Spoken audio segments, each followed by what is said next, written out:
Eu tenho certeza que vocês estão cientes de que é uma máxima nos Estados Unidos, é uma lei da nossa herança nacional, que nunca discutimos religião e política. Mas a qualquer momento, dois americanos sentam-se e têm uma discussão, inevitavelmente. Eles vão até questões de religião e política. E sempre que houver uma discussão sobre religião, mais cedo ou mais tarde, e na maioria das vezes é mais cedo, a discussão se concentra em algum elemento da doutrina de predestinação. É uma daquelas coisas que nos confunde um pouco e, ao mesmo tempo, estimula as nossas mentes e a perplexidade que experimentamos em face do conceito de predestinação. Às vezes nos encoraja a aprofundar na teologia, e é apenas um daqueles assuntos que gera muito interesse e discussão, e também polêmica. E, ao olhar para a história dos estudos cristãos, nós enxergamos que todo grande ensinador, professor cristão, todo teólogo que a igreja produziu até hoje, em algum momento ou outro teve que abordar a questão da predestinação. E embora haja grande divergência de interpretação, a doutrina da predestinação, há uma coisa que podemos descobrir, é que todo teólogo que eu já examinei, eles concordam. E é que essa doutrina deve ser tratada com muita cautela, cuidado. É um assunto perigoso, porque quanto mais nós estudamos, a tendência é que ele tende a levantar mais perguntas do que respostas. Eu estou convencido de que, de todas as doutrinas que nós encontramos na cristandade, não há nenhuma que está mais envolvida com má interpretações e confusão que a doutrina da predestinação. Então, por si só, exige um certo tipo de sobriedade, seriedade, cuidado ao abordarmos esse assunto. E acrescentaria aqui ao aviso de cautela dos teólogos, que eu acho que é também uma doutrina que requer uma medida extra de caridade enquanto lutamos, estudamos, aprendemos com ela. E que nós precisamos ser pacientes um com o outro e com aqueles que diferem de nós em nossos pontos de vista dessa pergunta em particular. Porque eu disse, há muita coisa em jogo aqui e os sentimentos podem podem se inflamar muito rápido discutindo essas questões de predestinação. Nós devemos ter o cuidado de manifestar o fruto do Espírito Santo de Deus no meio de nós, enquanto nós tentamos lidar com isso. Agora, eu disse tudo isso sabendo que não vai funcionar. Porque uma vez que nós mergulhamos nessa doutrina, quem sabe o que vai acontecer. Deixe-me apenas dizer, a título de introdução, eu também devo dizer isso, que nós vamos passar por 6 períodos de aula sobre este assunto, e isso pode parecer grande, muito tempo dedicado a uma doutrina como a predestinação, mas deixe-me assegurar-lhe que 6 palestras de meia hora não pode percorrer nem a superfície disso. Existem tantas perguntas relacionadas que são provocadas por qualquer estudo sobre predestinação. Estou convencido de que isso requer um estudo aprofundado e que vai demorar anos e anos e anos antes que possamos esperar chegar ao fundo, ao final disso. Então eu estou vendo este curso como uma introdução à doutrina da predestinação, ok? Agora continuo dizendo, a doutrina da predestinação é como se houvesse apenas uma doutrina de predestinação, ou se houvesse uma doutrina viável de predestinação. Há quem olhe para a questão da predestinação e declare em categorias como esta. Eles dirão para você, uma discussão assim entre cristãos, você acredita em predestinação? E algumas pessoas responderão a essa pergunta ou dizendo, sim, eu acredito na predestinação, ou eles dirão, não, eu não acredito em predestinação. Como se todos entendessem o que estavam falando quando conversaram sobre a doutrina da predestinação. Pode ser uma surpresa para alguns de vocês aqui, que toda a igreja que eu conheço historicamente, todas as denominações que eu conheço historicamente, que formularam uma espécie de declaração doutrinária, formulou alguma doutrina da predestinação. existe uma doutrina católica romana de predestinação, existe uma doutrina luterana, existe uma doutrina presbiteriana, existe uma doutrina metodista de predestinação e assim por diante. Então, precisamos deixar isso claro no começo, que existem muitas doutrinas diferentes a respeito da predestinação. Portanto, não existe a doutrina da predestinação. Embora eu suspeite que quando as pessoas se resumem a geralmente o que eles têm em mente é o quê? A doutrina da predestinação? A variedade presbiteriana da questão, ou aquela que é geralmente chamada de doutrina calvinista de predestinação, porque João Calvino e predestinação parecem quase sinônimos na cultura, como se o primeiro teólogo da história sempre falasse sobre predestinação tivesse sido João Calvino, mas nós vamos ver em uma breve pesquisa que certamente esse não é o caso.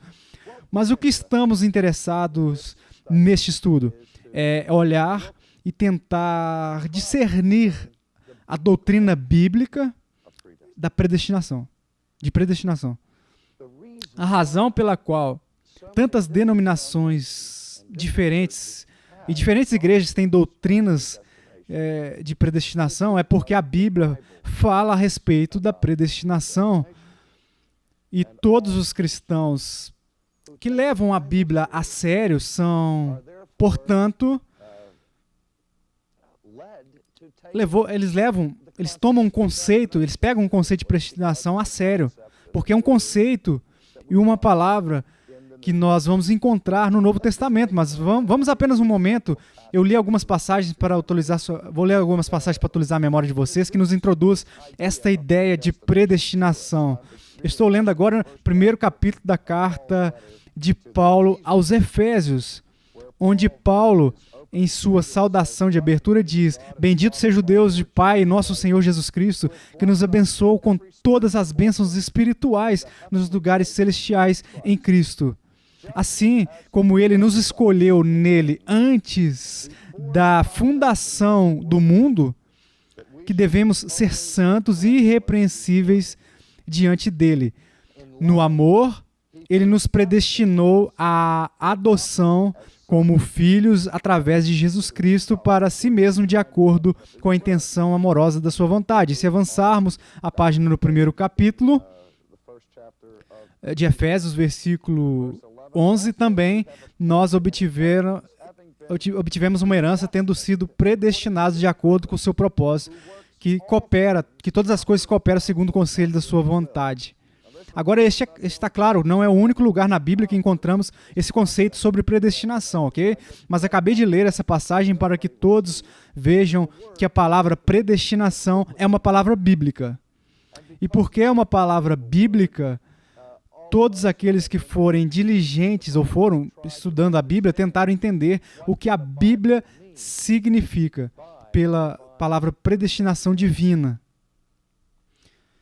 Antes de explorarmos isso bem perto, próximo, deixe-me dar um pouco mais de história, fato histórico. Existem muitas teologias diferentes para serem encontradas, que nós encontramos na história da igreja.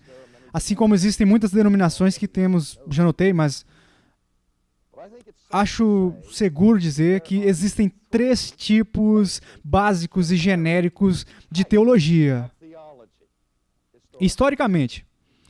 E os teólogos falam deles nessas categorias gerais.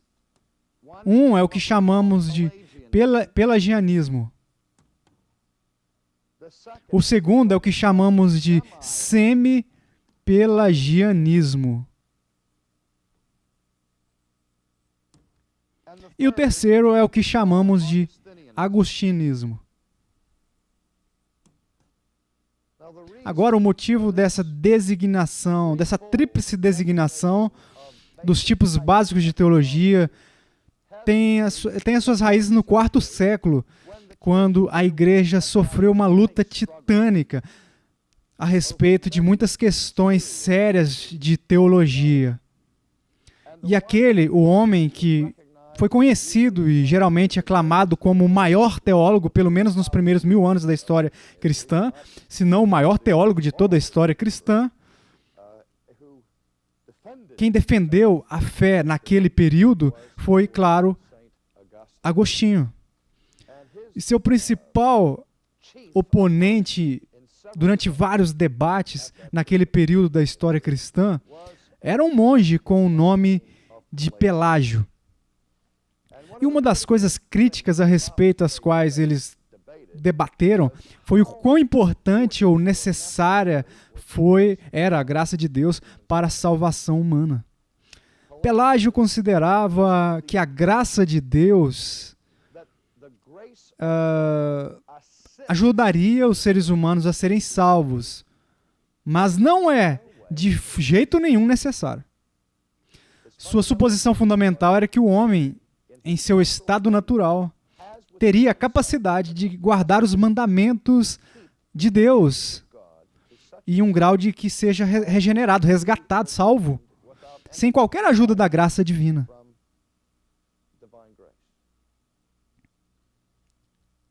Agostinho enfatizou a dependência absoluta do pecador caído a respeito da graça de Deus, para que ele pudesse ser salvo, para a salvação desse pecador. E pelagianismo, realmente repudiado como uma forma primitiva de puro humanismo. E o pelagianismo era visto não apenas como uma subdivisão do pensamento cristão, mas de verdade, realmente subcristão em seu pensamento, que é nem mesmo digno de ser considerado cristão. Agora, quando digo que existem 3 linhas básicas de coisas, pensamentos que desceram pela igreja historicamente, eu concordo que essa configuração aqui, eu não inventei esses desígnios, mas eu concordo com isso. Estes são os 3 principais tipos genéricos de teologia que influenciaram a história da igreja. E vejo o pelagianismo como o pai do liberalismo. O socialismo veio no século XVI, o liberalismo no século XIX. Então, você saberá, eu consideraria o pelagianismo como não cristão, fundamentalmente anticristo. Não é uma opção, não é opção para um pensador cristão. Agora, os debates que ocorreram dentro da igreja entre semi-pelagianismo e agostinismo, que refletiu mais tarde a história entre os remonstrantes no século XVI e os calvinistas e assim por diante, os metodistas, esses eu consideraria debates dentro da família da fé. Os argumentos entre semi-pelagianismo e agostinismo, semi-pelagianismo diz que o homem não pode ser salvo sem a graça de Deus, a parte dela. Mas há algo que o homem deve fazer, mesmo em seu estado ainda caído, para cooperar e concordar para que aquela graça de Deus, com aquela graça de Deus antes que Deus o salve. Ou seja, você não pode ser salvo à parte da graça. Mas a responsabilidade é deixada para o homem, em última análise, para que ele coopere com a graça de Deus, ou se ele quiser, ele rejeita a graça de Deus, e isso se torna o ponto convincente de se uma pessoa é ou não salva. Agostinismo diz que o homem é tão depravadamente caído que ele é totalmente dependente da graça de Deus. Mesmo para sua resposta inicial ao Evangelho, ele é dependente. Mesmo para a própria cooperação e concordância para o Evangelho de Cristo em primeiro lugar. E assim você pode ver desde o início que o debate tem suas raízes na questão da capacidade do homem para responder ao Evangelho em seu estado depravado, caído. E eu diria que quando entramos em qualquer discussão de predestinação, que espreita sempre nos bastidores de discussões sobre predestinação, esse debate fundamental bem aqui, entre os semi-pelagianos e os agostinianos. Agora também preciso avisar vocês, desde o início, que eu estou convencido da visão agostiniana de predestinação. Eu vou estabelecer a visão agostiniana a respeito da predestinação nesse seminário, ok? Vou tentar explicar, esclarecer os mal-entendidos desse assunto que eu acho abundante em relação a isso. E tentarei responder às objeções que são trazidas a ele por irmãos semi-pelagianos e irmãs e tentar convencê-los que a visão agostiniana é a visão paulina e, consequentemente, a visão bíblica e, portanto, a correta. Mas, claro, nem todo mundo acredita que nem todos concordam com isso. E eu acredito, de novo, temos que ser honestos desde o início e reconhecer que alguns tremendamente importantes líderes cristãos que tiveram uma enorme influência para o bem do reino de Deus não adotaram a visão que eu vou apresentar durante este seminário. Deixe-me desenhar para vocês e tentar ser justo, com a mente aberta e tudo mais. E eu vou listar, deste lado do quadro, os teólogos da história da igreja que, nessa questão da predestinação, no meu entendimento, cairia no campo da visão agostiniana. Então, para equilibrar, eu vou tentar mencionar os nomes dos teólogos que estão do lado de lá do assunto, ok? Então, vamos olhar primeiro para o lado profissional da visão pró-agostiniana. Agora, lembre-se, não definimos realmente a visão agostiniana, isso ainda é histórico. Entraremos no que realmente é essa visão. Aqueles que seguem Agostinho na doutrina da predestinação incluiria, e isso pode surpreender vocês, e isso pode até ser desafiador para alguns, mas primeiro vamos colocar o próprio Agostinho, desde que ele acredita no que ele mesmo ensinou. Então vamos colocar Agostinho no topo da lista. Então eu diria que talvez o discípulo mais eminente de Agostinho, no que diz respeito à teologia em geral, e mesmo essas doutrinas em particular, no meu ver, o homem pertence, que está desse lado da coluna, Tomás de Aquino.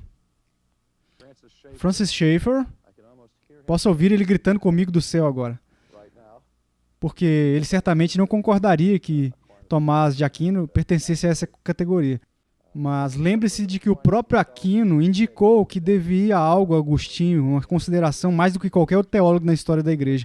Mas desde que Tomás de Aquino é o teólogo supremo da Igreja Católica Romana, e desde os romanos contemporâneos, a teologia católica não abraça a visão agostiniana de predestinação. Os protestantes geralmente supõem também, então, assim, portanto, que Tomás também não. Você pode desafiar, se quiser, deixarei isso aberto para debate e discussão. O próximo homem, não há debate, o próximo homem definitivamente pertence a Agostinho, e ele é o reformador dos reformadores, o homem que mais enfatizou a predestinação no século XVI na Reforma. E quem foi? Não, esse não era João Calvino. João Calvino era o seu parceiro júnior, o homem que mais firmemente defendeu a visão agostiniana da predestinação foi Martinho Lutero. Agora, isso é uma surpresa, porque no mundo de hoje em dia, o luteranismo se alinha contra o presbiterianismo, nessa doutrina em particular. Isso é por causa de uma pequena peculiaridade na história da igreja, onde logo após a morte de Lutero, o corpo luterano, sob a liderança de Philipp Melanchthon, tomou uma direção diferente e diz: não siga Martinho Lutero em sua articulação da visão da predestinação. Mas acho seguro dizer que Lutero escreveu mais sobre predestinação do que Calvino, e que não há nada na doutrina da predestinação que eu possa pensar que João Calvino já ensinou mais do que Lutero não tivesse ensinado antes. Então agora podemos colocar Calvino aqui como parceiro júnior, João Calvino. Então eu adicionaria a este lado da coluna Jonathan Edwards. Agora, lembre-se, nós vamos ser honestos aqui, justos e honrados, ok? Sobre tudo isso. Agora, se você me perguntar, Dr. Sproul, quem você acha que são os 5 maiores teólogos que já viveram? Ok? Eu não teria dificuldade em identificar os 5 maiores teólogos que já viveram. Eles seriam Agostinho, Tomás de Aquino, Lutero, Calvino e Edwards.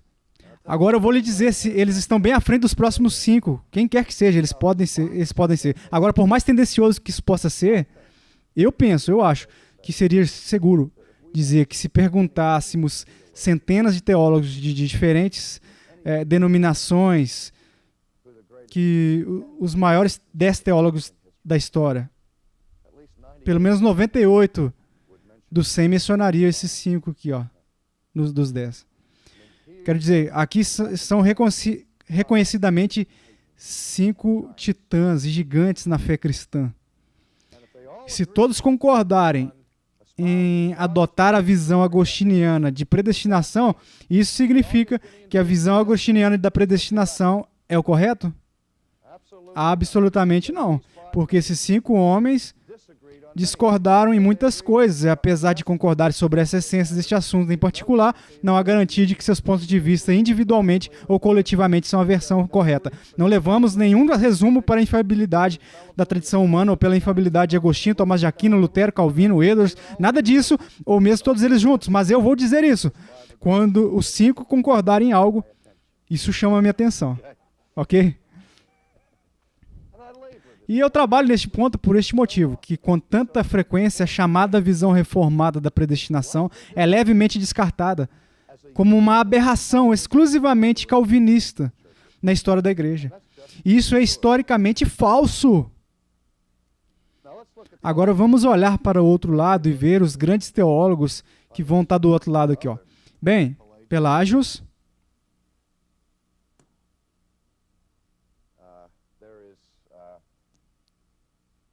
2.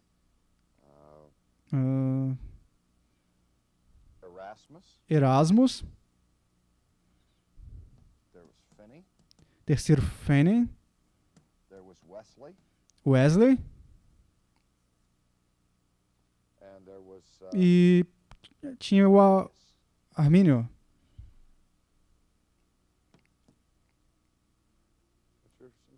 Que são alguns nomes importantes da história da igreja. Agora eu posso ouvir alguém aqui agora gritando que não está convencido da posição agostiniana, gritando assassinato sangrento em protesto, já não é justo colocar esses 5 contra os 5 outros, com os outros 5. Então eu estou pronto para escrever o nome de outra pessoa ali, se você quer me dar ótimos teólogos que assumiu a outra posição. Lembre-se também de que a esmagadora maioria dos cristãos evangélicos no mundo de hoje estão deste lado. Ok? Este é um relatório minoritário do cenário contemporâneo. O que mais me impressionou deste lado é que, em termos do poder absoluto dos estudos bíblicos, você não encontra os titãs do lado de lá. Você os encontra de cá. Mas talvez, se olharmos para a cena contemporânea, seria um pouco diferente. Se eu disse uma visão pró-agostiniana da predestinação hoje, colocaríamos isso. Não vou demorar para escrever, mas para baixo você incluiria, no lado profissional, incluiríamos Francis Schaeffer, Gordon Clark, Cornelius Van, e todos esses teólogos presbiterianos, bem como algumas pessoas anglicanas e episcopais, como Parker e Roger Nicole, e pessoas assim, Roger Nicole sendo batista, claro. Por outro lado, aqueles que não acreditam nos agostinianos, na visão agostiniana, seria pessoas como Clark Pinnock, John Workey, Norman Geisler, do Dallas Theological Seminar. Esses são alguns líderes muito formidáveis no mundo contemporâneo, no mundo evangélico, que não tem. Billy Graham, embora não seja um teólogo, no entanto, líderes cristãos muito importantes que estariam do lado não agostiniano, embora eu confie na esposa dele, Ruth, que estaria do lado de cá, do lado direito, ok? Mas, de qualquer forma, tudo que eu estou tentando mostrar a vocês é que os cristãos estão divididos e quer que recebamos atenção. Se você se opõe à visão agostiniana de predestinação, tendo em vista o fato que esses professores da igreja que adotaram ela, acho que nós precisamos levar isso muito a sério antes de descartar, ok?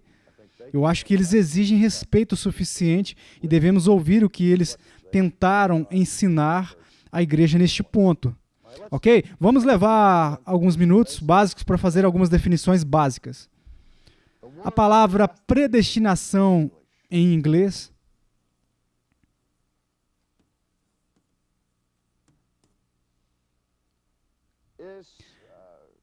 é um composto de um prefixo e uma raiz. O prefixo pré significa antes. E a palavra destino é uma palavra que todos conhecemos no idioma, em inglês ou português. Muitos de vocês vieram a Ligonier essa semana porque aqui era o seu destino. Era o lugar para onde vocês deveriam ir. Sempre que você faz reservas de viagem, como um agente de viagem, você sabe qual é o seu destino, para onde você está indo, onde você espera chegar. Agora, quando estamos falando sobre a doutrina da predestinação, não estamos falando especificamente a respeito de questões de se Deus causou diretamente um acidente de automóvel ou não. Ou se você foi determinado previamente, está sentado na cadeira em que está sentado agora. A doutrina da predestinação diz respeito especificamente com a questão do nosso destino final. Existem apenas 2 destinos abertos para nós como seres humanos. Em última análise, eles são o céu e o inferno. Céu ou inferno, isto é, estar em estado de salvação ou em estado de condenação. E predestinação adequada, esta está em causa, não com as perguntas diárias a respeito se eu deixo cair esse giz no chão ou não, se isso foi predestinado. Isso cairia debaixo da teologia, do cabeçalho da providência. Providência. E essas perguntas são legítimas, mas é providência na teologia. Quanto à soberania de Deus, envolvida nas nossas ações, atividades cotidianas e assim por diante. Mas a doutrina da predestinação adequada está preocupada com a questão da salvação. E predestinação está preocupada com algo sobre... Isso ocorre antes de chegarmos ao destino, ok? Antes do destino final. A predestinação tem a ver com o envolvimento de Deus no resultado final de nossas vidas.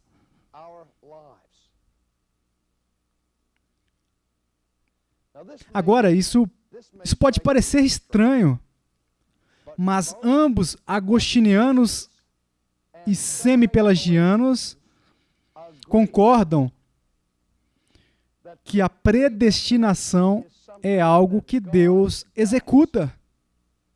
A predestinação tem a ver com a escolha de Deus em relação à salvação.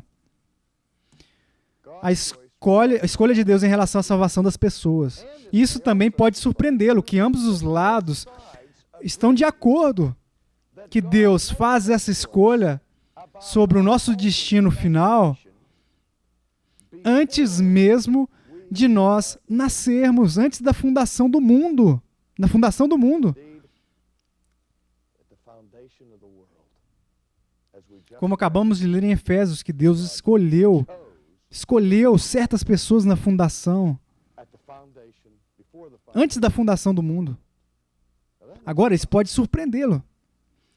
John Wesley acreditava nisso. Philip Melanchthon acreditava nisso. Eu pretendia colocar Philip Melanchthon nessa lista um momento atrás também, mas não fiz, enfim. Mas em qualquer caso, onde o ponto de divisão está neste momento crítico com que base Deus escolhe salvá-lo antes da fundação do mundo. A escolha de Deus para salvá-lo com base em seu conhecimento prévio de algo que ele olha para os corredores do tempo e vê que você vai fazer e, portanto, olhando nos corredores do tempo, ele sabe, por exemplo, Dick, você está indo, você vai responder positivamente ao Evangelho, você vai escolher Cristo. Quando a oportunidade se aplica a você, sabendo que você vai escolher Cristo, Deus então escolhe você para ser salvo. Mas ele baseia essa escolha em seu conhecimento prévio da decisão do Dick. Está claro? Para que Deus esteja escolhendo você para a salvação, mas ele está escolhendo você por algo que ele preveu em sua vida. A visão agostiniana, pelo contrário, diria que o que Deus prevê em sua vida não tem nada a ver com a escolha que você vai tomar. Que a sua escolha é pura e simplesmente pelo prazer da sua vontade, sem qualquer visão de algo que você pode ou não fazer no futuro. Isso é basicamente o cerne da questão. Se a escolha é ou não com vista ao que você faz ou sem uma visão do que você faz, ou o que você fará com respeito à proclamação do Evangelho. Agora, há outras coisas que todos nós temos em comum e em seguida, como nós concordamos em certos pontos, as divergências surgem. E a primeira coisa em que todo cristão concorda é que o Deus que nós adoramos é um Deus soberano. Como funciona a soberania nas questões da salvação é o que nos divide. E assim, na nossa próxima sessão, nós vamos olhar para o conceito da soberania de Deus.